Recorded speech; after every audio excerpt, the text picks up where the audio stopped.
Au centre du christianisme, il n'y a pas d'abord une institution, une morale ou un ensemble de dogmes, mais une personne, Jésus-Christ, et son message fondamental est l'amour. Tout ce qu'il a dit, tout ce qu'il a fait, tout ce qu'il a vécu s'enracine dans l'amour du Père et dans l'amour du prochain.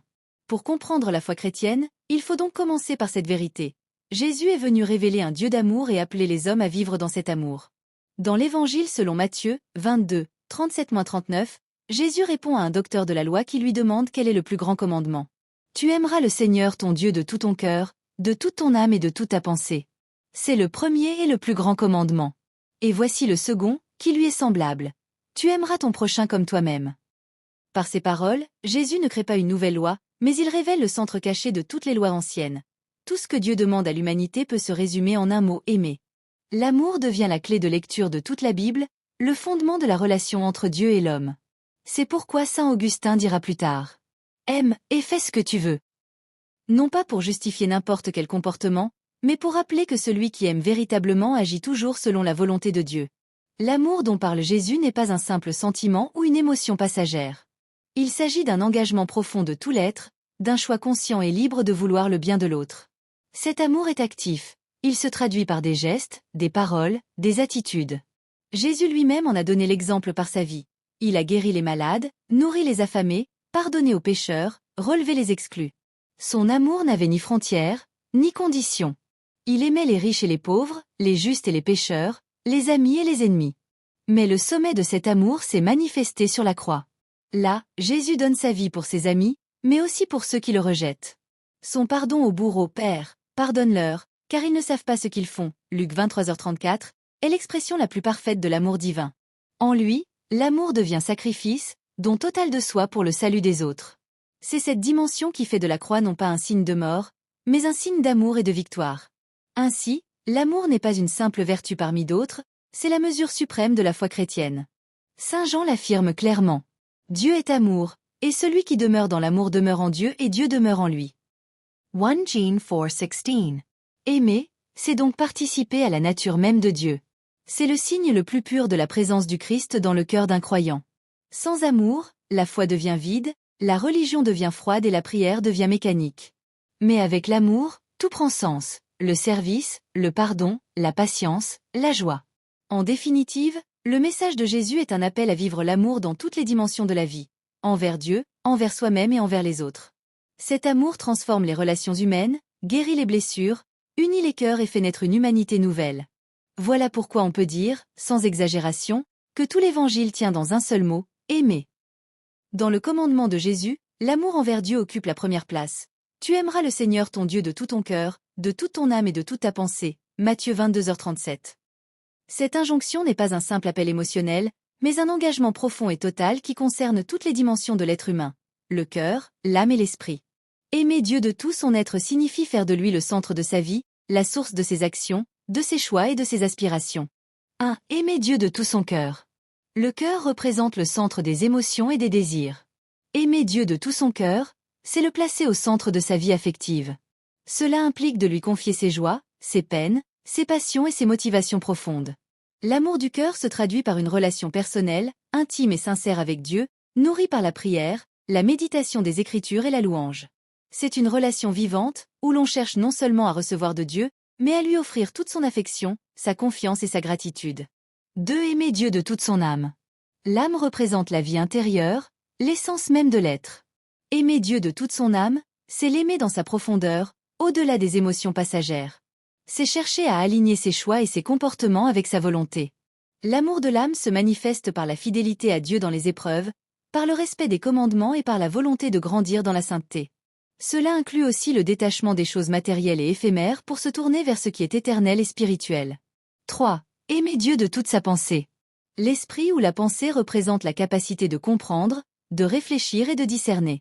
Aimer Dieu de toute sa pensée, c'est l'aimer avec son intelligence, en cherchant à le connaître davantage et à comprendre sa volonté à travers les Écritures, la tradition et la réflexion spirituelle. Cela implique de former sa conscience selon les valeurs divines, de méditer sur les enseignements du Christ et de chercher à appliquer ces principes dans la vie quotidienne. L'intelligence devient ainsi un instrument d'amour et de service. 4. L'amour comme engagement concret. Aimer Dieu de tout son être ne se limite pas à des sentiments ou des pensées. C'est un engagement concret qui transforme la vie. Cela se traduit par l'obéissance aux commandements, le respect des autres et le service désintéressé. Chaque action, chaque décision, même dans la vie ordinaire, devient une occasion d'exprimer cet amour. Travailler avec honnêteté, aider les nécessiteux, pardonner ceux qui nous ont offensés et vivre selon la justice et la compassion. L'amour de Dieu devient la force motrice de toute conduite humaine. 5. L'union avec Dieu par l'amour total. Enfin, aimer Dieu de tout son être conduit à une union profonde avec lui. Cette relation intime transforme l'individu. Elle lui donne la paix, la joie et la force d'affronter les épreuves. Saint Augustin résume cette dynamique. « Tu nous as fait pour toi, Seigneur, et notre cœur est sans repos tant qu'il ne repose en toi. » Ainsi, l'amour total envers Dieu n'est pas une contrainte, mais la voie de la liberté et de la plénitude. Il transforme la vie en une offrande continue, où le cœur, l'âme et la pensée se fondent dans l'unique désir de plaire à Dieu et de refléter son amour dans le monde. Après avoir enseigné l'amour envers Dieu, Jésus complète son message par un commandement tout aussi fondamental. « Tu aimeras ton prochain comme toi-même » Matthieu 22h39. Ce commandement révèle que l'amour divin ne peut rester enfermé dans la relation verticale avec Dieu. Il doit se traduire dans la relation horizontale avec les autres. L'amour du prochain est ainsi une conséquence naturelle de l'amour de Dieu, et il en devient le reflet tangible. 1. La dignité du prochain. Aimer son prochain commence par reconnaître sa valeur et sa dignité, car chaque personne est créée à l'image et à la ressemblance de Dieu, Genèse 1h27. Aucun être humain n'est insignifiant ou méprisable. Ce principe fonde la justice, le respect et la bienveillance. Voir le prochain comme un frère ou une sœur, et non comme un simple objet ou un obstacle à ses intérêts, est la première étape pour pratiquer cet amour. C'est un appel à dépasser les préjugés, les jugements hâtifs et l'indifférence. De l'amour concret et actif. Aimer son prochain ne se limite pas à un sentiment ou à des paroles, il s'agit d'un engagement concret. Cela inclut aider les pauvres, consoler les affligés, défendre les opprimés et soutenir ceux qui sont dans le besoin. Jésus illustre cela dans la parabole du bon samaritain, Luc 10, 25-37. Un homme blessé est secouru par un étranger, montrant que l'amour transcende les frontières sociales, ethniques et religieuses. L'amour du prochain implique aussi le pardon et la réconciliation, car les conflits sont inévitables dans les relations humaines. 3. L'amour même envers les ennemis. Jésus introduit un défi radical. Aimer ses ennemis et prier pour ceux qui persécutent, Matthieu 5h44. Cette dimension de l'amour va au-delà de la logique humaine, car elle implique de répondre au mal par le bien et de transformer la haine en pardon. En aimant ses ennemis, le chrétien reflète l'amour inconditionnel de Dieu et devient un instrument de paix et de réconciliation. Cet amour n'est pas naïf, mais courageux et patient, capable de dépasser la rancune et la vengeance. 4. L'équilibre entre l'amour de soi et l'amour du prochain. Le commandement insiste sur le principe comme toi-même. Aimer son prochain implique également de se respecter et se valoriser. L'amour de soi n'est pas égoïsme, mais conscience de sa dignité et de ses limites. En s'aimant correctement, on est capable d'aimer les autres de manière saine. Dans son enseignement, Jésus insiste sur le fait que l'amour n'est pas seulement une vertu personnelle, mais qu'il constitue le signe distinctif de ses disciples. Il dit en Jean 13h35.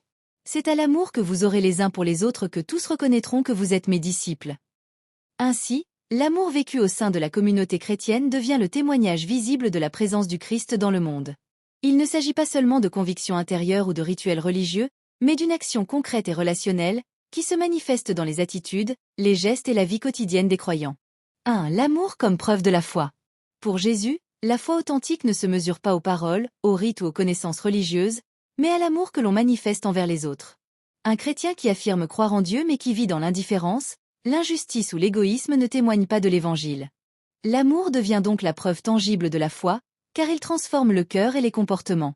Il permet de montrer au monde ce que signifie réellement suivre le Christ, mettre l'amour au centre de chaque relation. 2. L'amour dans la communauté chrétienne. Au sein de l'Église, l'amour entre les membres crée un climat de fraternité et d'unité. Il se manifeste par la solidarité, l'entraide, la patience et le pardon. Cette communion d'amour n'est pas seulement un idéal spirituel, elle est concrète. Partager ses biens, soutenir ceux qui traversent des épreuves, accueillir les nouveaux venus et résoudre les conflits avec sagesse et compassion. Une communauté où l'amour règne attire naturellement ceux qui cherchent la vérité et la lumière. 3. L'amour comme moyen d'un témoignage efficace. L'amour des disciples sert également de témoin pour le monde extérieur.